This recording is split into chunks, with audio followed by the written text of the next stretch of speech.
Hello viewers, welcome to my YouTube channel. তোমাদের সকলকে GS tuition এক্সে স্বাগত জানাই।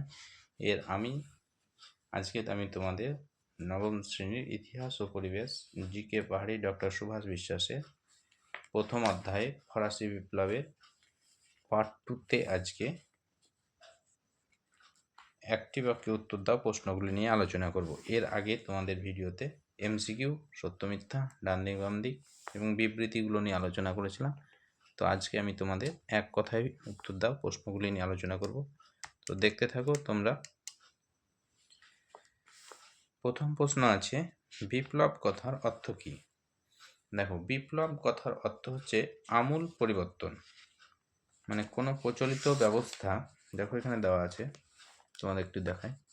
বিপ্লব কথার অর্থ হলো প্রচলিত ব্যবস্থা অতি দ্রুত বা আমূল পরিবর্তন। তাহলে বিপ্লব কথার অর্থ যদি লিখো আমূল পরিবর্তন, এটাই হচ্ছে বিপ্লব কথার অর্থ।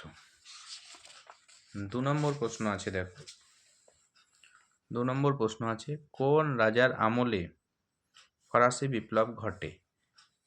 এখানে দেখো রাজা ষোড়শ লুইয়ের আমলে ফ্রান্সে বিখ্যাত ফরাসি বিপ্লব ঘটেছিল। হ্যাঁ, যে বুর্ব বংশের সম্রাট রাজা ষোড়শ লুইয়ের আমলে 1789 খ্রিস্টাব্দে ফরাসি বিপ্লব ঘটেছিল। 3 নম্বর প্রশ্ন দেখো, ফ্রান্সে কারা বিশেষ অধিকার ভোগ করত? ফ্রান্সে কারা বিশেষ অধিকার ভোগ করত? ফ্রান্সের সমাজ 3টি শ্রেণীতে বিভক্ত ছিল, হচ্ছে যাজক, অভিজাত এবং বুর্জুয়া। এই যাজক এবং অভিজাত এই দুটি সম্প্রদায় বিশেষ সুযোগ সুবিধা ভোগ করত। তাহলে এখানে উত্তর হবে যাজক এবং অভিজাতরা ফ্রান্সে বিশেষ সুযোগ সুবিধা ভোগ করত। পরের 4 নম্বর প্রশ্ন, এডস কি? এডস এডস কি? দেখো, এডস হচ্ছে ফরাসি বিপ্লবের সময় তামাকজাত পণ্যের ওপর যে কর নেওয়া হতো তাকে বলা হতো এডস। তামাকজাত পণ্যের ওপর যে কর নেওয়া হতো তাকে বলা হতো এডস। পরের প্রশ্ন দেখো,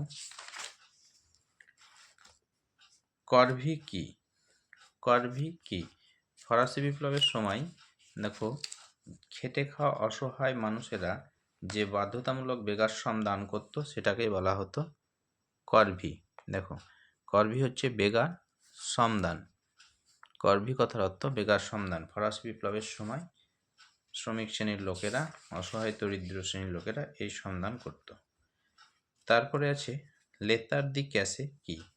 লেতার দি ক্যাসে হচ্ছে একটি গ্রেপ্তারি পরোয়ানা, যা ফরাসি বিপ্লবের সময় ফরাসি রাজপুতরা চালু করেছিল। লেতার দি ক্যাসে নামে গ্রেপ্তারি পরোয়ানা, যার দ্বারা বিনা বিচারে যে কোনো ব্যক্তিকে কারারুদ্ধ করা হতো। এই লেতার দি ক্যাসের দ্বারা ফ্রান্সের নিরপরাধ মানুষদের গ্রেপ্তার করে বাস্তিল দুর্গে বন্দি করে রাখা হতো। পরের প্রশ্ন, ভলতেয়ারের লেখা 2টি গ্রন্থের নাম লেখো। ফরাসি বিপ্লবের দার্শনিকদের মধ্যে অন্যতম ছিলেন ভলতেয়ার। তার লেখা 2টি বইয়ের নাম হবে, একটা হবে কাদিদ আর একটা হবে লেতর ফিলোজফিক বা দার্শনিকের অভিধান। এটি হচ্ছে ভলতেয়ারের লেখা 2খানি উল্লেখযোগ্য গ্রন্থ। পরের প্রশ্ন দেখো, জাতীয় সভায় কোন সম্প্রদায়ের কতজন সদস্য ছিলেন? জাতীয় সভায় কোন সম্প্রদায়ের কতজন সদস্য ছিলেন? তো এটা দেখো যে জাতীয় সভায় নির্বাচিত প্রতিনিধিদের সদস্য সংখ্যা ছিল 1214 জন মোট, যার মধ্যে যাজক শ্রেণীর ছিল 308 জন, অভিজাত শ্রেণীর ছিল 285 জন, আর তৃতীয় শ্রেণীর লোক ছিল 621 জন। পরের প্রশ্ন,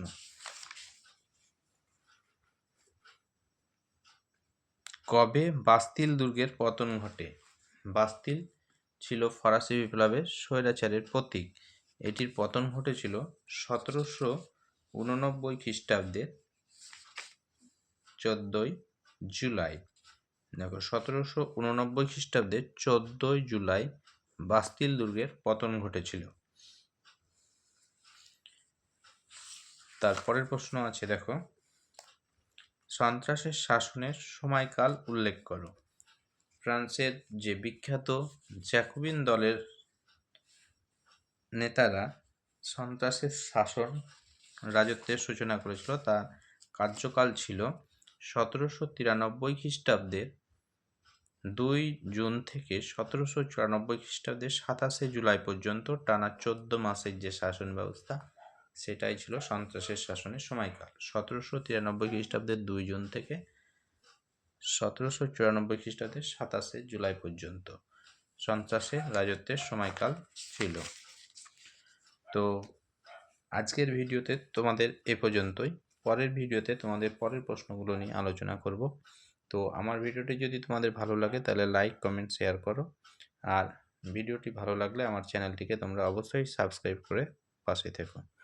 সবাই ভালো থেকো। আজকের ভিডিও এ পর্যন্তই।